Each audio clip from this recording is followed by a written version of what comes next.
That night, those screams, and that bloody massacre. Even after 20 years, the image of that room filled with corpses still flashes before my eyes.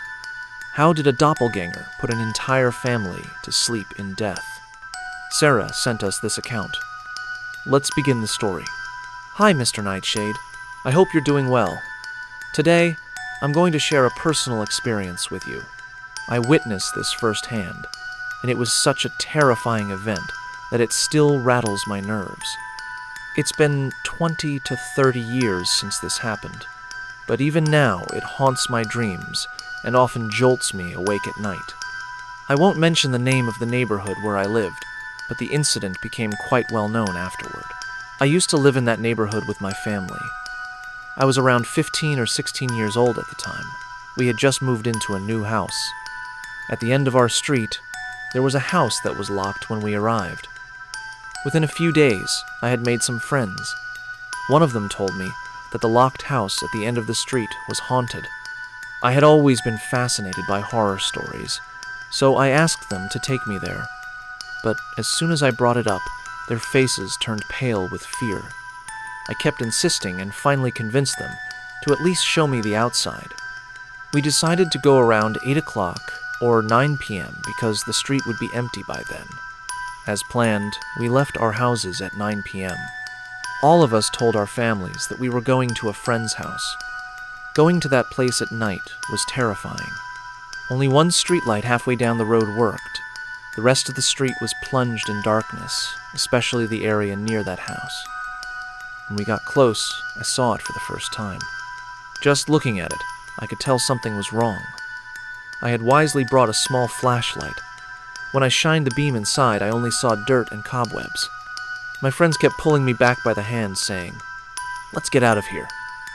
I was trying to look inside when suddenly there was a commotion behind me. I turned and saw one of my friends lying unconscious. We picked her up together and took her home. We told her family we were just standing outside when she suddenly fainted. None of us mentioned going near the house. By morning, we heard she had regained consciousness. When her mother left the room, we asked her what happened last night. She said, "I don't know. A cold gust of wind hit me, and I blacked out." After that, we became absolutely certain that the house was haunted. Hearing whispers inside it was anything but normal. A few days later, we saw the gate of that house open. One of my friends had a brother who worked in real estate. From him, I learned the house had been rented and a new family would be moving in. Not long after, we saw a man standing outside the house. He looked very polite and probably around 60 or 65 years old. I asked my friend's brother about them. He said, "The family is very nice, just a man and his wife. The man is really respectable. They had one daughter who was married and living abroad. It was a Sunday. When my father returned from worship, he ran into the man and found him so pleasant that he brought him over to our house. After chatting for a while, the man said he should be heading home. My father invited them, saying, 'Next week, you and your wife must come over for dinner.' I was thrilled because I wanted to ask his wife some questions I hadn't been able to ask him. Finally, the day arrived. At 9 p.m., the man and his wife came over. After dinner, my father and the man went to the living room, while my mother, his wife, and I sat in the television room. When my mother went to the kitchen, I quickly sat next to his wife and asked, "Mrs. Sam, do you know what the house you moved into is known for?" She looked surprised and said, "No, dear, I don't." I told her, "That house is known for being extremely haunted." She fell into deep thought. Before they left, I got her phone number. One evening, I called her and said, "Mrs. Sam, you didn't respond earlier. I told you that the house is haunted. Have you experienced anything there?" She said, "Yes, dear. Not just something, a lot of things. There's a strong sense of negative energy in that place." She was a retired professor, and her husband had been an engineer. When she started describing what was happening in the house, I became even more terrified. Around this time, we heard that their daughter was coming from abroad. Mrs. Sam seemed a little more hopeful after hearing that. When the day came, their daughter arrived with her 2 kidson, 8-year-old son, and a 6-year-old daughter. That day the house was lively, with relatives visiting. My mother invited them to our house for dinner the next day. The daughter was very polite.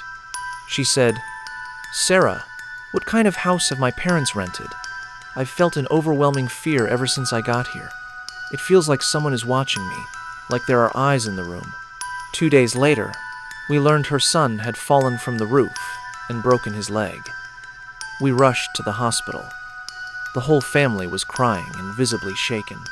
When the boy regained consciousness and we asked what happened, he said, "There was a man standing behind me on the roof, and he pushed me." Most people dismissed it, thinking he was confused or hallucinating from the painkillers. A week passed. One night, around midnight, we heard screaming outside. It was Mr. Sam's voice. He was shouting loudly and calling for my father. My father and brother rushed out. "Mr. Sam said, 'There's someone in my house. I saw someone.' His wife and daughter were with him, trembling. We brought them and the kids to our house while the men from the neighborhood went to investigate. They searched the entire place, but didn't find anyone. Still, all three, Mr. Sam, Mrs. Sam, and their daughters swore they saw a man sitting in the living room. The next day, Mrs. Sam said their daughter was cutting her visit short because she had work, but we were sure it was because of fear. Since she was leaving, we invited them over again. They came for dinner. Both Mr. and Mrs. Sam looked very sad. I still remember it was a Sunday, and her flight was Monday night. They left around midnight. But at around 2:30 a.m., we heard the most terrifying screams. They were so horrifying that we froze in fear. My father and brother ran outside and found neighbors gathering. The screams were coming from that house. At first, people called for Mr. Sam from outside, but no one answered, so they broke open the door and went in. I followed. As soon as we entered the garage and looked up the stairs, we saw blood pouring down from above. The screams continued like someone was being slaughtered. My father stopped everyone from going up. Then we saw Mrs. Sam crawling near the bottom of the stairs. Her throat was slashed, blood was everywhere, and she was trying to say something but couldn't speak. Then we saw Mr. Sam on the stairs with an axe in his hand. He came down in front of us and slit her throat completely right there. I'll never forget that moment. It was horrifying. Someone had already called the police. They arrived quickly and arrested Mr. Sam, taking the axe from him. 4 bodies were found in the upstairs room, his daughter and her 2 children. Mr. Sam had killed them all with the axe. As the police took him away, he looked completely dazed. He looked around like he didn't understand where he was. He kept looking at his wife's body, then at his daughter's, as if he had no idea what had happened. He didn't say a word. My father asked him, "What have you done?" But he just stared blankly, eyes wide in shock. It was like he hadn't done any of it by his own will, as if something had made him do it. While he was in jail, my father visited him, hoping he'd reveal the truth. But Mr. Sam stayed silent. Eventually, he died in prison. The mystery was never solved. No one ever learned what really happened that night. Was he possessed by something? Only God knows. Since then, that house has remained locked. I still live in the same neighborhood, but we moved to a different street. We were so shaken that staying near that house became impossible. Even now, whenever I pass that street, I see Mr. Sam, Mrs. Sam, their daughter, grandson, and granddaughter in my mind's eye. No one knows what really happened that night that put a living, breathing family to sleep in death. Friends, I hope you liked this story and truly enjoyed it.